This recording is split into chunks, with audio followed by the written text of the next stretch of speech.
Olá, pessoal, sejam bem-vindos a mais essa videoaula da disciplina de Evolução do Pensamento Econômico do curso de Bacharelado em Ciências Econômicas da Universidade Federal de São Carlos. Vocês já sabem, meu nome é José Eduardo Roselino e estamos aqui na nossa quinta e última aula a respeito das ideias econômicas em Karl Marx. Nosso objetivo, evidentemente, não é esgotar o tema. Nós admitimos aqui a complexidade e a amplitude da teoria econômica do Marx, e por isso, na nossa disciplina aqui de evolução do pensamento econômico, evidentemente que não é possível avançar muito sobre o tema, não é possível dar uma visão mais completa da obra do Marx, objetivo que demandaria certamente uma disciplina apenas para isso, e não é o nosso caso aqui. Então, o nosso objetivo é fazer um recorte de algumas ideias do Marx, e lógico que, no caso, o professor responsável pela disciplina faz o recorte também de acordo com a sua própria avaliação subjetiva do que é mais relevante na obra do Marx. A gente viu aqui a importância do conceito de mercadoria, do chamado duplo caráter da mercadoria. Já nos dedicamos aqui a explicar como é que esse duplo caráter da mercadoria, na verdade, se desdobra em um duplo caráter do trabalho,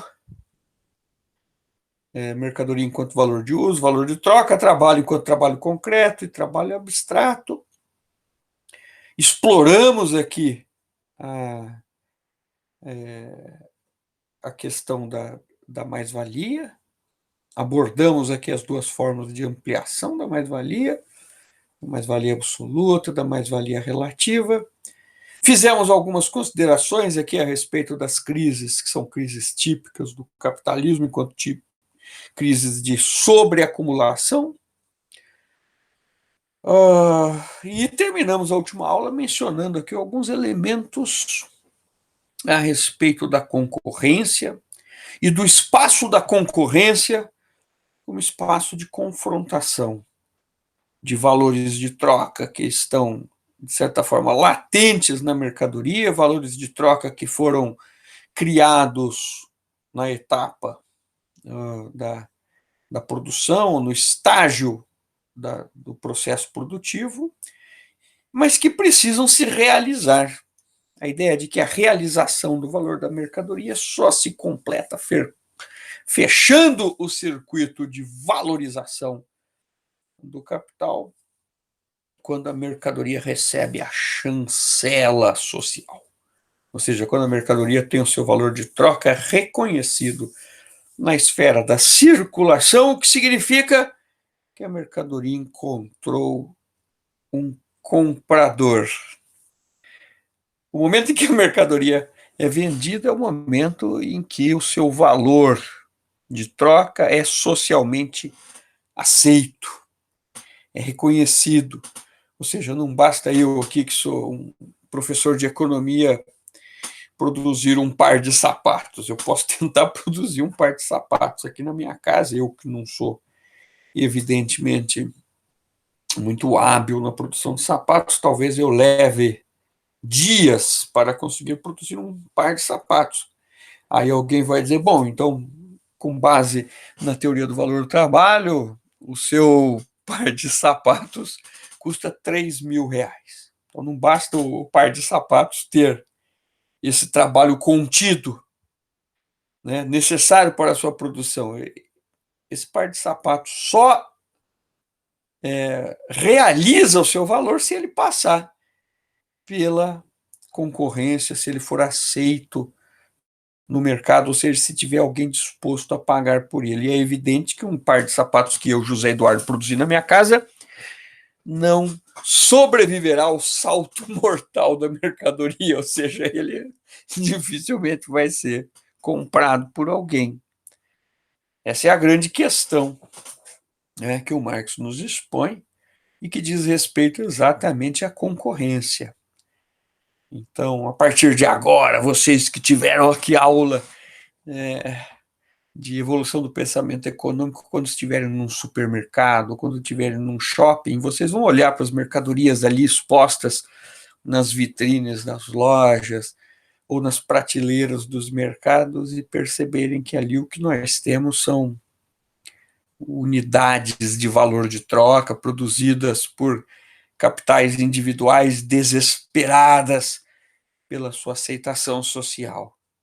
Observem ali na prateleira dos preparados de chocolate, dos achocolatados, a caixinha do todinho, o todinho de braços abertos para você, dizendo: eu sou vitaminado, me compre. A brincadeira que eu estou fazendo aqui é para que vocês percebam que esse estágio é um estágio essencial para a valorização do capital. Ou seja, ter o seu valor socialmente aceito significa passar pelo teste crucial da concorrência. A concorrência é um fenômeno que se define como a confrontação desses valores de troca na esfera da circulação, na esfera do mercado, buscando a chancela social, buscando a sua realização do valor. O Marx entende assim a concorrência como espaço, portanto, de rivalidade entre os capitais individuais que se enfrentam numa luta encarniçada pela realização do valor. A análise do Marx é interessante porque ele observa que, a partir dessa confrontação, se manifesta aqui uma tendência geral decorrente da concorrência, a centralização e a concentração do capital. O Marx descreve essas duas tendências, que são distintas, porém associadas. A concorrência leva à centralização e à concentração do capital. A centralização do capital é um fenômeno, digamos, da microeconomia. É um fenômeno que diz respeito às estruturas de mercado junto com a concentração de capital. São fenômenos, portanto, associados, mas são distintos. O que eu entendo por concentração? Concentração é a oligopolização. Quer dizer, a percepção de que a concorrência ela força para baixo as margens de lucro, ela derruba aqui, ela, de certa forma, impõe uma ação disciplinadora sobre a lógica do capital, fazendo sobreviver alguns e destruindo outros capitais individuais, levando à concentração dos mercados. Então, Marx fala em concentração e centralização. A concentração é concentração em termos das estruturas de mercado, que significa dizer, eu tenho tendencialmente cada vez mais a concentração em poucas empresas, ou seja, cada vez um número menor de empresas dominando fatias maiores do market share, do mercado, mas eu tenho conjuntamente com isso a centralização dos capitais. Na perspectiva do Marx, significa que as unidades de valorização do capital, aquilo que na micro neoclássica nós chamaríamos de firmas, reúnem um volume cada vez maior de capital. Em outros termos, significa dizer que nós caminhamos para a grande empresa capitalista. Um fenômeno que se observa historicamente. Da passagem do capitalismo concorrencial, onde predominava a pequena empresa, formada por capitais, muitas vezes oriundos de poupanças familiares, para a grande empresa capitalista, para a sociedade anônima, para os grandes capitais que depois se transformam nas empresas transnacionais, nas grandes corporações. Então, Marx identifica dois fenômenos aqui que ocorrem concomitantemente.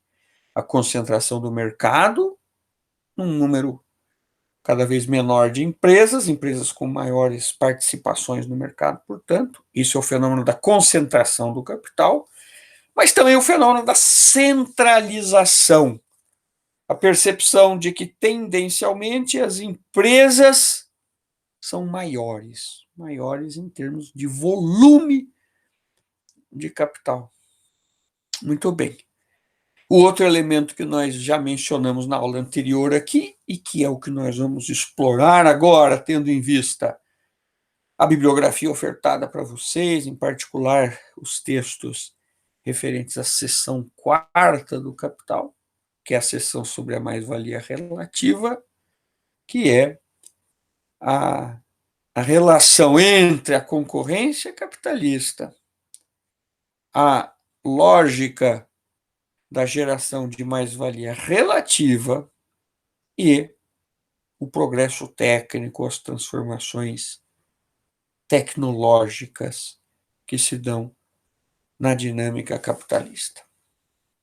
Marx escreve, então, a seção 4ª do Capital, e nós destacamos aqui os capítulos 10, mas, sobretudo, os capítulos 11, 12 e 13, como capítulos onde Marx nos apresenta uma tríade, ou seja, um processo aqui decomposto em 3 fases, 3 momentos ou 3 etapas.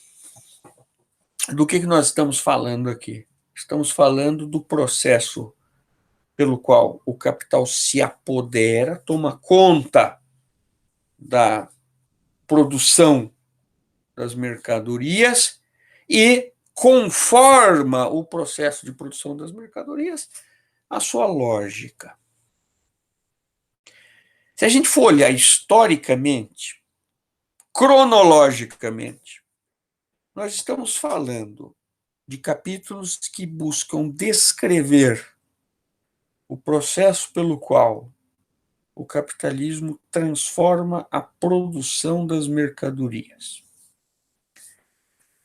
Quando nós estávamos lá, ainda no período mercantilista, nós descrevíamos uma sociedade na qual a lógica capitalista já havia se sobreposto e já havia se tornado predominante diante das diversas esferas da vida social, mas na qual, grosso modo, podemos dizer que o processo de produção das mercadorias ainda estava intocado pelo capitalismo. O que quer dizer isso, pessoal? Presta atenção aqui. Nós estamos dizendo o seguinte: quando eu olho para o mercantilismo, eu tenho um mundo que já é, de certa forma, governado pela lógica do capital, ou um mundo no qual a acumulação do capital já é, digamos, o sujeito da vida social, mas que, no entanto, o trabalho humano, em termos mais gerais, ou até mais filosóficos, a forma como o ser humano interage com o mundo exterior, com a natureza, a fim de produzir os bens materiais necessários à vida, as condições materiais necessárias para a preservação da vida e a existência humana, ainda se preservavam intocados. Mercantilismo é isso. A lógica capitalista está mais restrita à esfera da circulação, enquanto a produção das mercadorias ainda está limitada à sua forma pré-capitalista. Então eu tenho o artesanato medieval, ainda como forma de produção das mercadorias que depois são levadas pelos mercadores, as feiras, a esfera da circulação mercantil. O que o Marx nos descreve nos capítulos 11, 12 e 13? Ele nos descreve como é que nós saímos do artesanato medieval pré-capitalista à grande indústria automatizada da Revolução Industrial? Então, eu tenho um ponto de partida aqui que é o seguinte: é a forma da produção intocada pelo capital, em que a produção ainda é pré-capitalista.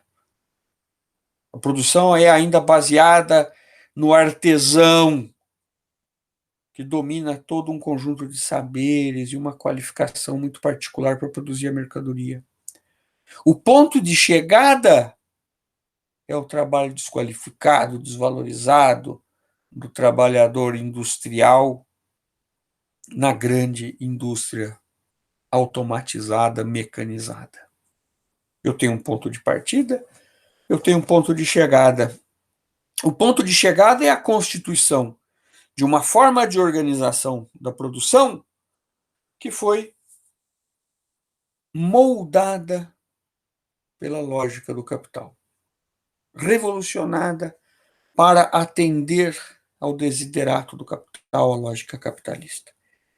Como é que eu explico essa transição? Basicamente, tem duas formas de fazer isso.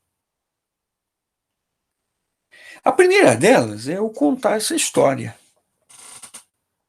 É eu narrar aqui as inovações tecnológicas, as invenções, desde as técnicas fabris que se utilizavam de força motriz hidráulica, da roda d'água, passando pelo desenvolvimento da máquina a vapor, as invenções, a utilização da mecânica baseada em engrenagens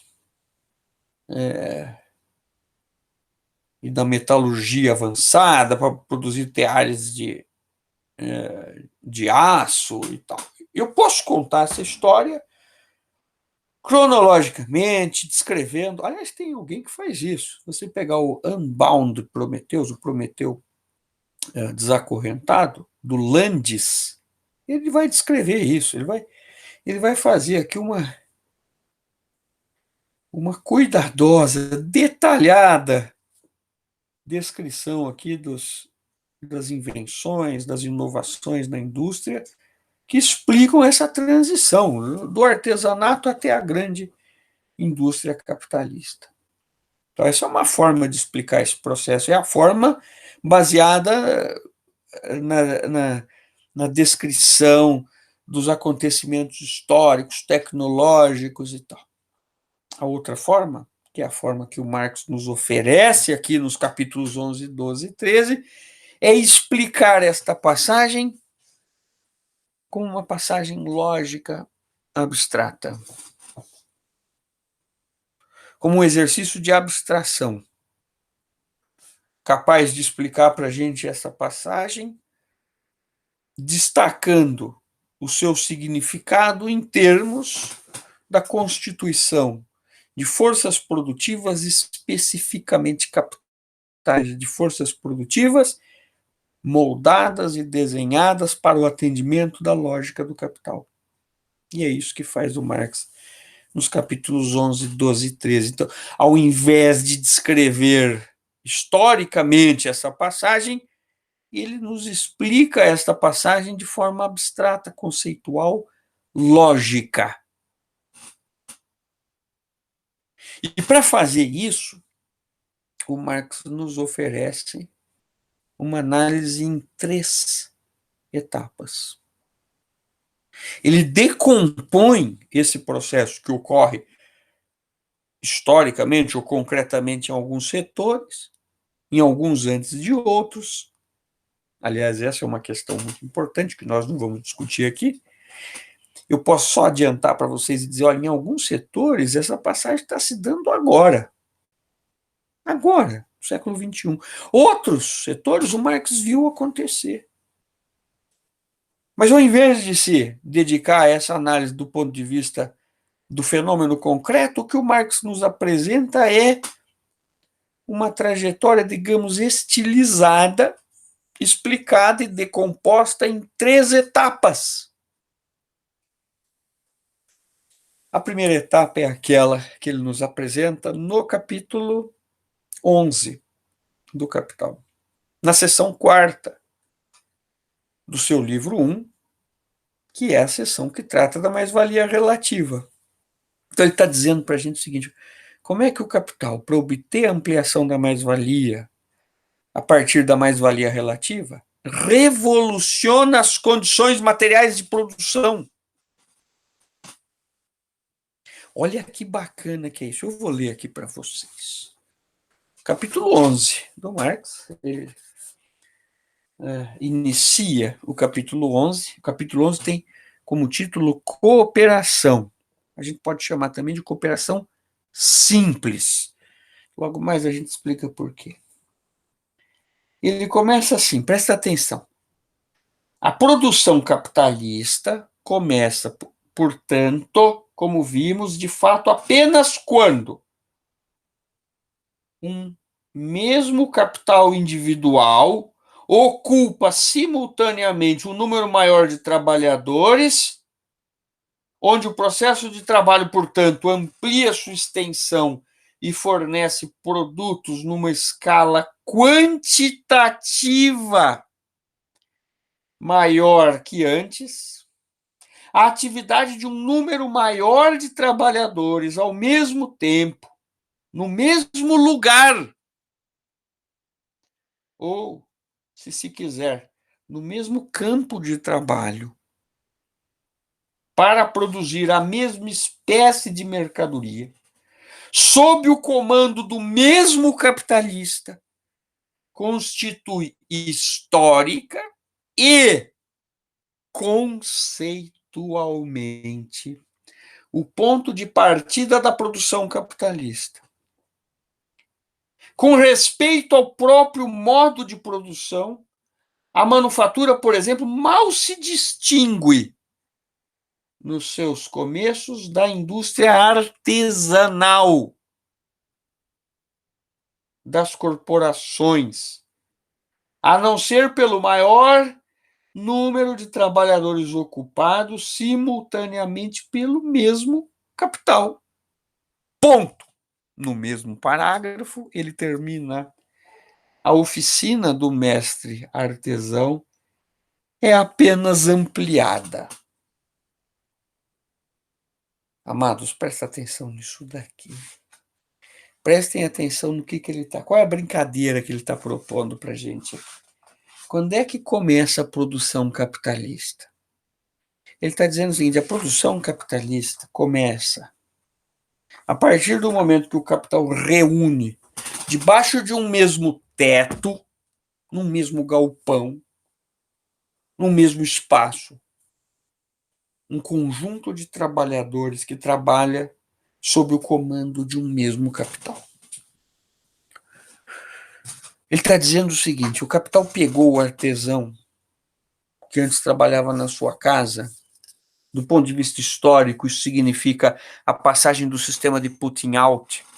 O sistema de putting out é aquele sistema no qual o trabalhador produzia em casa, dominava todo o processo. No fundo, ele ainda era um artesão, mas ele entregava sua mercadoria para o mercador, para um comerciante. O comerciante o abastecia com matéria-prima e passava de tempos em tempos em sua oficina e na de vários outros trabalhadores, reunia tudo aquilo e levava para o mercado.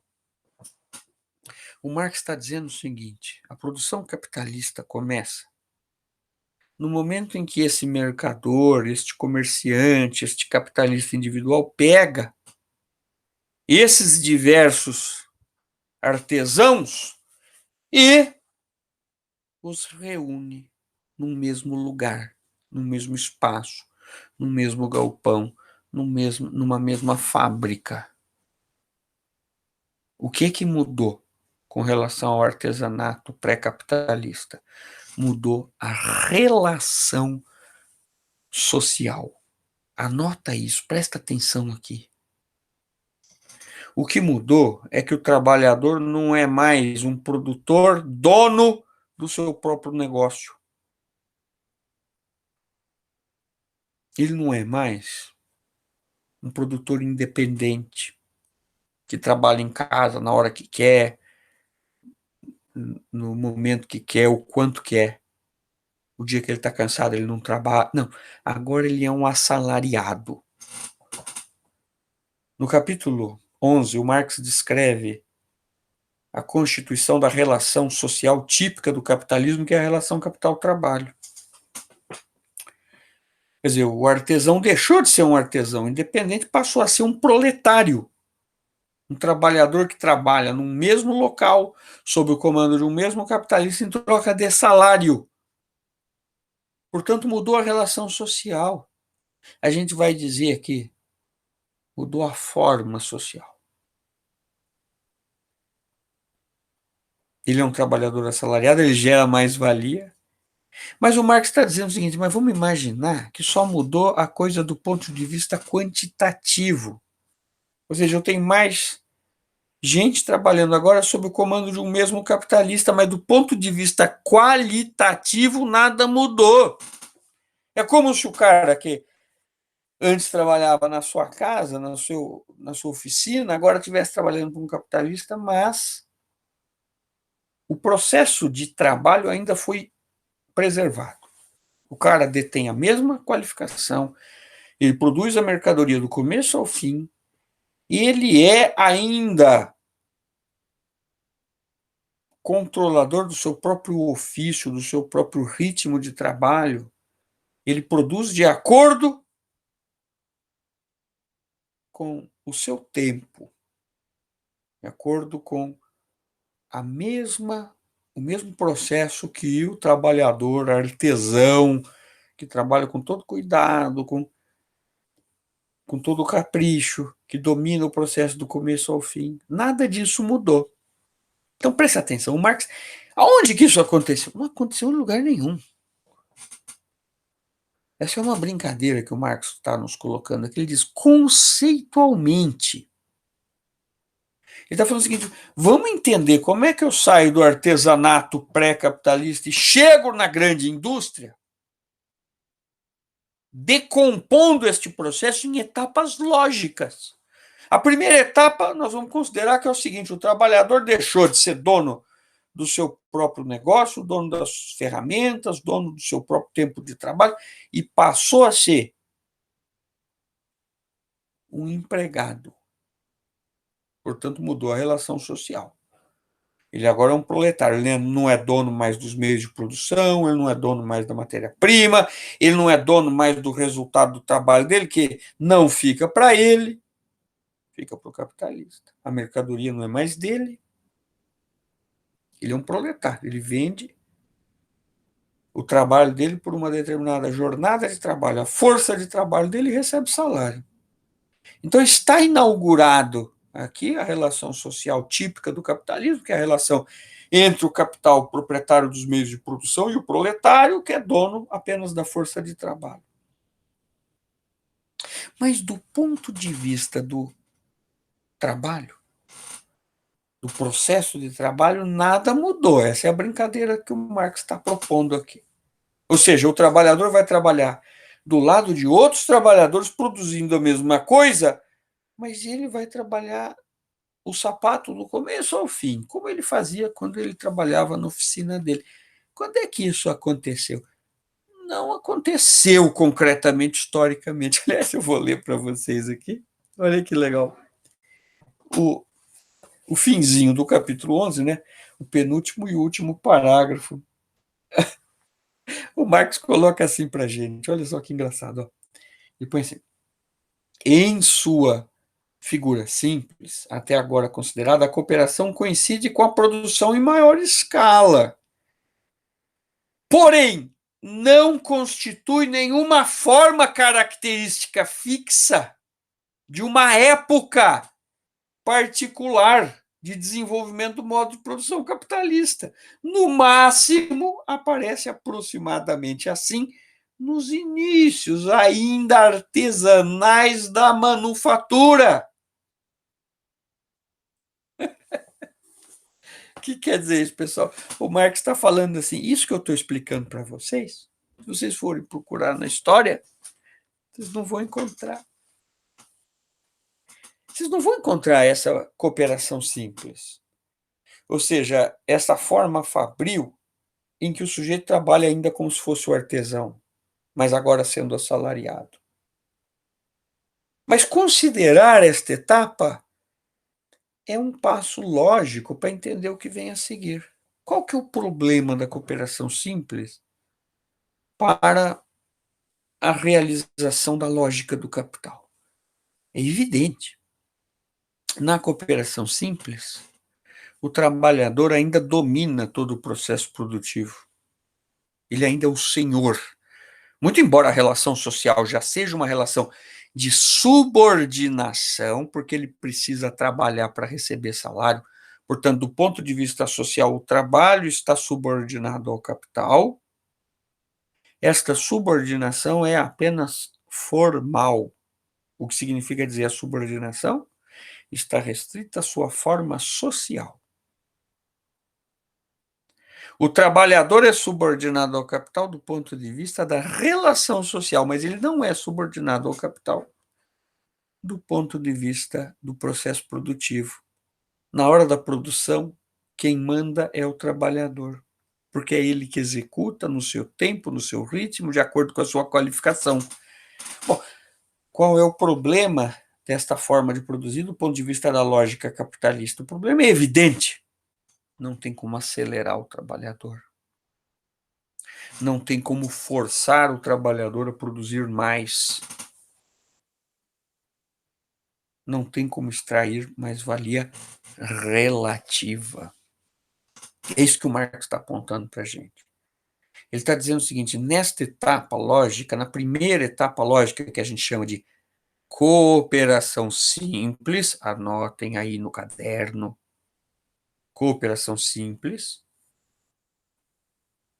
do ponto de vista técnico, o trabalhador trabalha como se fosse um artesão. Ele faz o processo do começo ao fim, ele comanda o processo, ele é dono do processo e da sua qualificação. Portanto, eu não consigo acelerar o trabalhador. Eu não consigo obter ganhos de mais-valia relativa por ganhos de produtividade do trabalho. Isso significa um empecilho, uma barreira para a acumulação do capital. Como é que eu resolvo isso? Aí o Marx nos oferece, no capítulo 12, o segundo estágio desse processo. E esse segundo estágio, ele descreve basicamente aquilo que o Adam Smith viu na fábrica de alfinetes. A substituição de um trabalhador que, no fundo, é um artesão, que domina toda uma qualificação e, portanto, é um trabalhador difícil de ser substituído, porque a qualificação de um artesão é um processo que levava anos, às vezes uma década, para um cara saber ser desde um aprendiz de sapateiro até um mestre artesão sapateiro. Ele passa a ser aquele trabalhador que o Adam Smith descreveu na fábrica de alfinetes. Um trabalhador que era um idiota, que não sabia nada, mas que ainda assim produzia pra caramba. O segundo estágio do desenvolvimento das forças produtivas capitalistas, conforme descrito por Marx, está no capítulo 12, e é a divisão manufatureira do trabalho, ou a manufatura com divisão do trabalho. Qual foi o grande feito do capital? O grande feito é pegar o processo produtivo do alfinete, do sapato, da roupa, seja lá do que for, e esquartejá-lo, cortá-lo, reparti-lo em etapas simples, de modo que o trabalho tenha sido desqualificado, em que qualquer indivíduo, mesmo que não tenha sido muito preparado ou qualificado para aquilo, consiga executá-lo, como diz o Smith no caso da fábrica de alfinetes. eu pego o processo todo, quebro ele em etapas, o chamado trabalho parcelar, eu fatio o processo produtivo. Quais são as vantagens do ponto de vista da lógica capitalista? Primeiro, o trabalhador agora é descartável. É muito difícil encontrar um trabalhador com a qualificação de um sapateiro artesão que faz o sapato do começo ao fim. É muito fácil encontrar um trabalhador que costure uma lateral de um sapato, ou que coloque dentro dele uma palmilha, ou que consiga pintar um sapato, encaixar uma parte dele. Ao esquartejar o trabalho, o processo de trabalho, ao dividi-lo em tarefas simples, o capital consegue desqualificar o trabalho, ou seja, reduzir os requisitos de qualificação para que o trabalhador possa se integrar ao processo produtivo. A desqualificação se dá, evidentemente, mediante a desvalorização. Um trabalhador que é facilmente substituível é um trabalhador a quem eu pago salários de subsistência. Eu barateio o trabalho ao desqualificá-lo. Então, essa é uma vantagem do ponto de vista da lógica capitalista, mas qual é a outra que, na verdade, é até mais importante?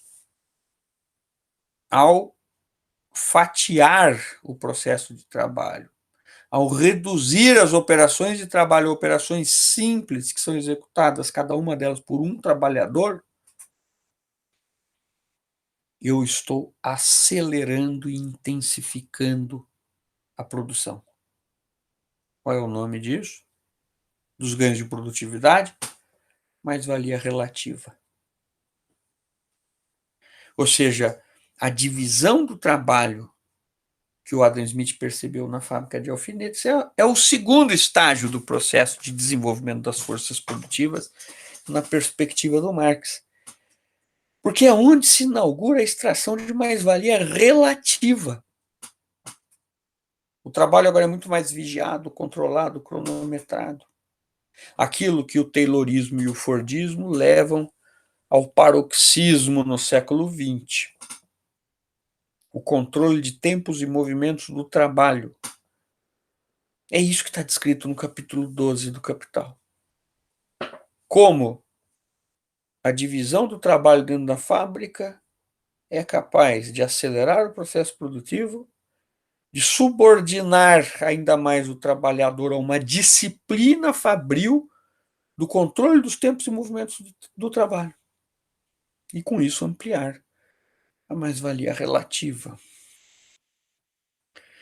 O trabalhador produz cada vez mais mercadorias num sistema fabril em que as tarefas são parcelares. Então, presta atenção nisso aqui. Na cooperação simples, a obtenção de mais-valia se dá pela mais-valia absoluta.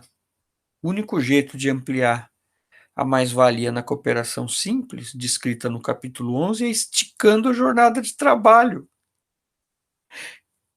O que o Marx descreve é que no capítulo 12 você passa a ter ganhos de produtividade, e, portanto, o trabalhador está produzindo cada vez mais em menos tempo. O que significa dizer que o trabalho necessário para pagar o salário do trabalhador vai se encurtando.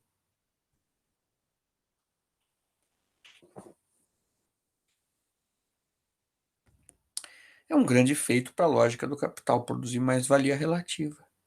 Qual que é o problema?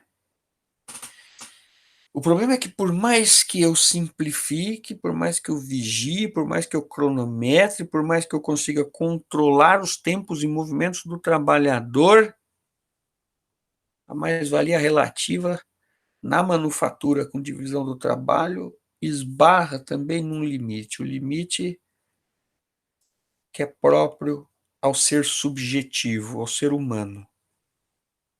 Eu posso vigiar, controlar, cronometrar, pressionar o trabalhador, mas ele tem um limite. o limite que é dado pelas suas articulações, pelo seu sistema muscular, fisiológico. A partir de um certo ponto, o trabalhador falha. O elemento subjetivo é cheio de limitações. O trabalhador é um ser humano, não é máquina.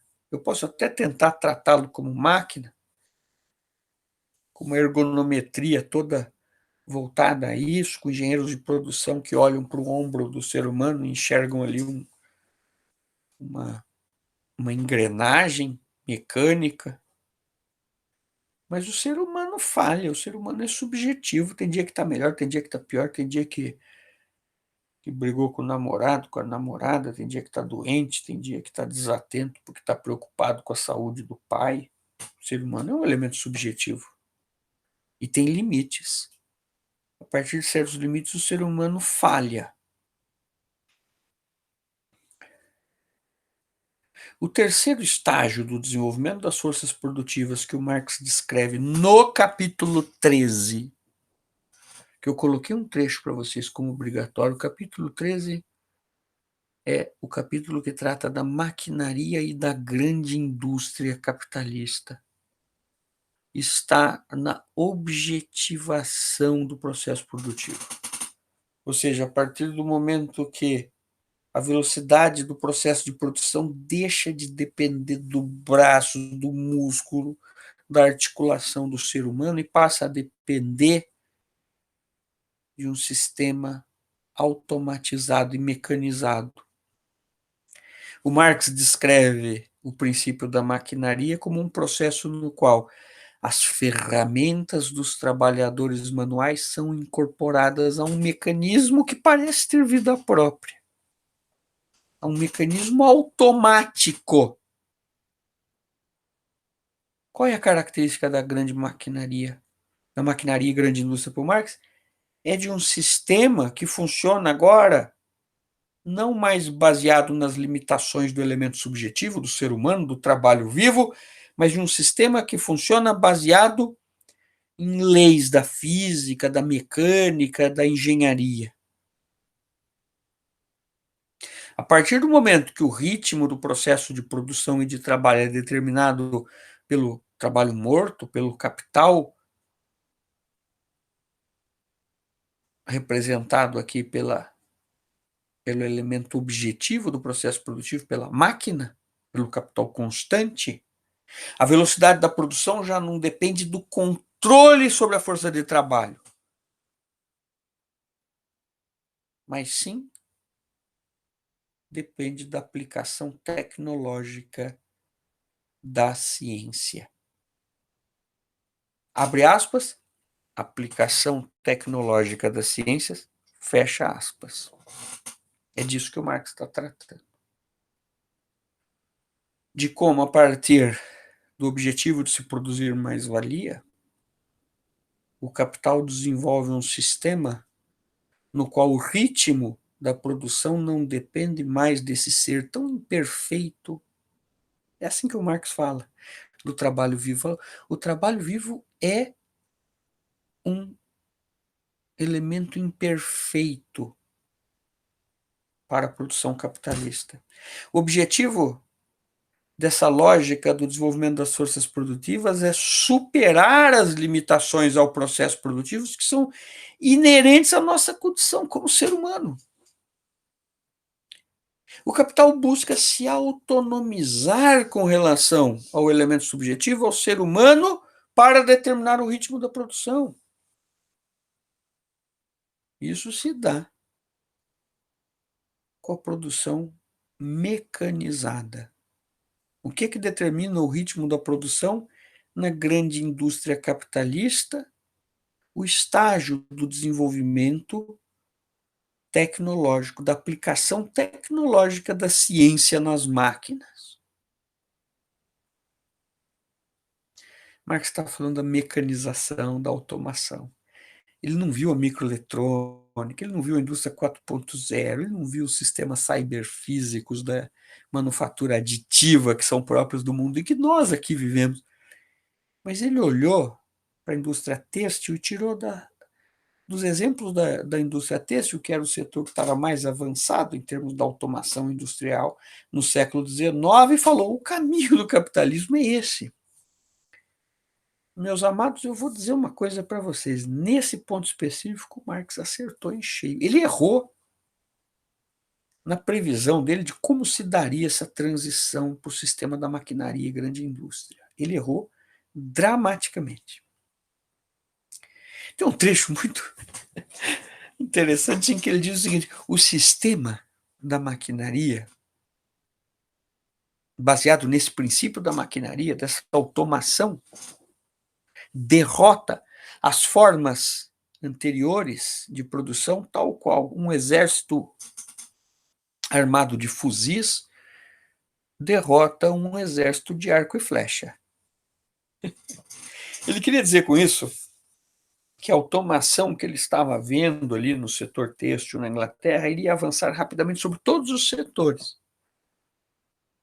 E essa transição entre um sistema baseado na manufatura com divisão do trabalho para a maquinofatura, ou a maquinaria e grande indústria, se completaria muito rapidamente para todos os setores. O Marx errou aí. Eu acho que nós estamos aqui testemunhando esta passagem ainda para vários setores, mas isso é um tema para uma outra discussão. Se alguém tiver interesse, eu tenho até uma bibliografia para tratar disso, e eu acho muito interessante, do erro do Marx nesse caso aqui, né? E de como, de certa forma, essa transição. Basta ver o que está acontecendo com vários setores de serviços. Pega serviços bancários. Eu acho que isso que o Marx está descrevendo no capítulo 13 está acontecendo para serviços bancários hoje em dia. Para a agricultura, talvez, em que a mecanização passa a ser, portanto, o determinante da produtividade. Olha que bacana. Bom, o que o Marx descreve aqui como sendo, portanto, este estágio da maquinaria e grande indústria? Ele está dizendo o seguinte: aqui o capitalismo constitui sua base técnica ideal. Ele está falando aqui num modo de produção especificamente capitalista, ou seja, a grande indústria automatizada é o triunfo final da lógica do capital sobre a produção capitalista, sobre a produção de mercadorias. Representa a constituição de uma forma de produzir perfeitamente adequada à lógica do capital, em que o capital se liberta das limitações inerentes ao ser humano, ao trabalho vivo, na determinação da produtividade e, portanto, na mais-valia. Ele se autonomiza com relação ao trabalhador, ele está negando o trabalho como fonte do valor no capitalismo. Aliás, essa é uma outra discussão complicadíssima, porque faz parte, na análise do Marx, do desenvolvimento do capitalismo enquanto processo contraditório. Porque se é o trabalho vivo a fonte do valor e o processo visa negar, retirar o trabalho vivo do processo de produção das mercadorias, eu tenho aqui um outro movimento contraditório, porque é a dinâmica do capitalismo negando o trabalho como fonte do valor. E, portanto, uma parte do desenvolvimento capitalista como contradição em processo. Eu estou produzindo cada vez mais mercadorias num ritmo cada vez mais acelerado, com cada vez menos trabalho. Qual vai ser o resultado disso na esfera da realização do valor, na esfera da circulação? O Marx vai dizer, tá aí um outro caráter que expõe a contradição própria ao desenvolvimento capitalista.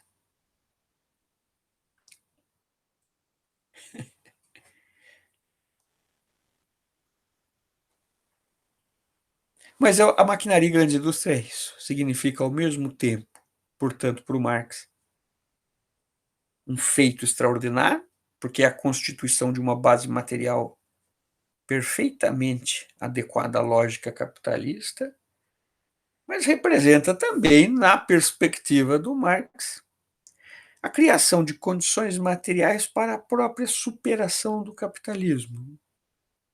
A ideia de que uma sociedade posterior à sociedade capitalista deveria se fundar nas bases materiais que são criadas pelo capitalismo. Esse é um aspecto que eu acho muito interessante do Marx, porque uma visão infantil do pensamento do Marx é entender o pensamento marxiano ou marxista como anticapitalista. Isso é uma ideia absolutamente infantilizada do Marx. O Marx não visa a destruição do capitalismo, ele visa a superação do capitalismo, no sentido de que uma etapa lógica necessária para a superação do capitalismo é o desenvolvimento pleno das forças produtivas do capital.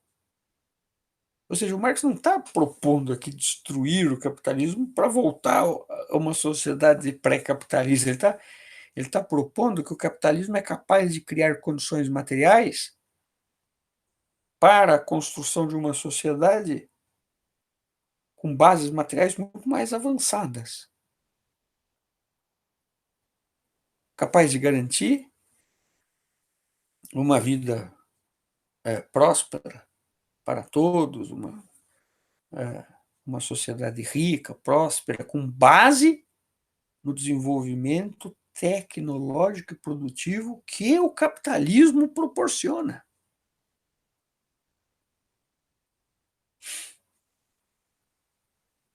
Isso dá, evidentemente, pano para manga aí para várias discussões políticas, filosóficas, sociológicas, que não são o caso da nossa disciplina aqui. Espero que, para quem tenha curiosidade, eu tenha pelo menos despertado o interesse de vocês para esses temas ou para temas que, de certa forma, se relacionam a isso.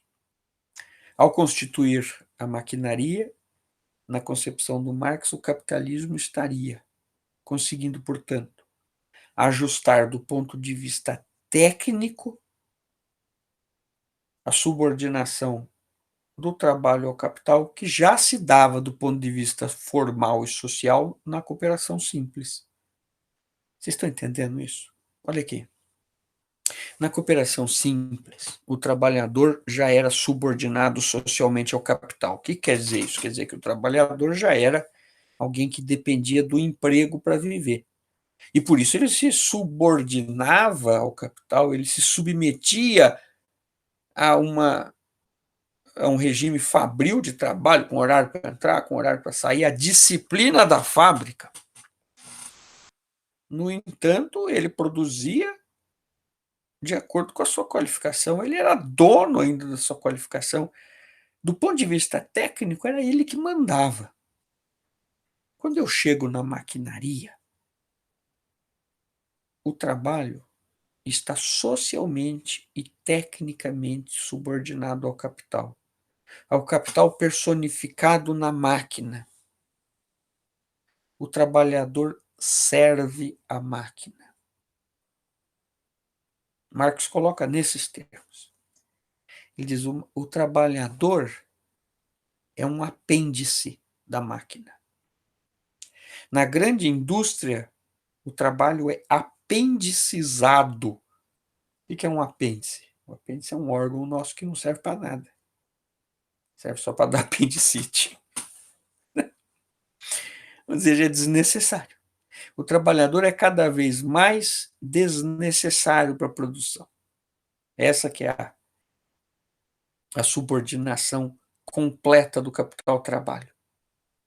Nos termos do Marx, é a subordinação ou a subsunção, umas traduções, real.